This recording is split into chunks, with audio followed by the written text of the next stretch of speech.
Друзья, это медведь. Вот он стоит на дороге Ухта-Троицко-Печорск. Что-то кушает. Маленький муравьедик. Смотрит прям сюда. Вот это да. Сейчас он спрятался за травой. Алексей, проедьте, пожалуйста.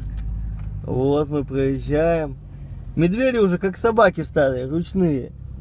Вот это да. Что-то я его не вижу, а вот он. Вот это медведь красивый. Окошко откроет. Вот он. Алексей даже окошко открыл. Страшно, конечно. Ну а что? Вот он, красавец. Никогда в жизни я не видел медведя дикого. А теперь увидим. Прирок траву ест, как корова. Щипает травушку. Вот. Красавица, ага. Да главное его не приручать, чтобы потом не было последствий того, что он будет заходить в город или в деревни. Вот это медвежоночек. С виду года 3, наверное, так. Да, опасно. Траву есть, что ли, да? Травку щипает.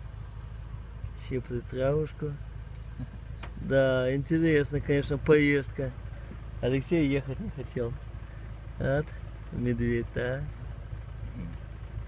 Вот. Машину как консервную банку может просто-напросто поломать. Не зови его, он сейчас прибежит, окошко открыто. И больше Андрея Сергеевича в Луконе не найдут. Ты скажешь, да вышел где-то за грибами. Блин, ну я не думал, что траву жрет. Да. Думал, у людей только жрет. Вот. Шерсточка-то. Видимо, купался. Куча мошкары около него вот видна. А эти комары нам, походу, не пользуются. Хватит.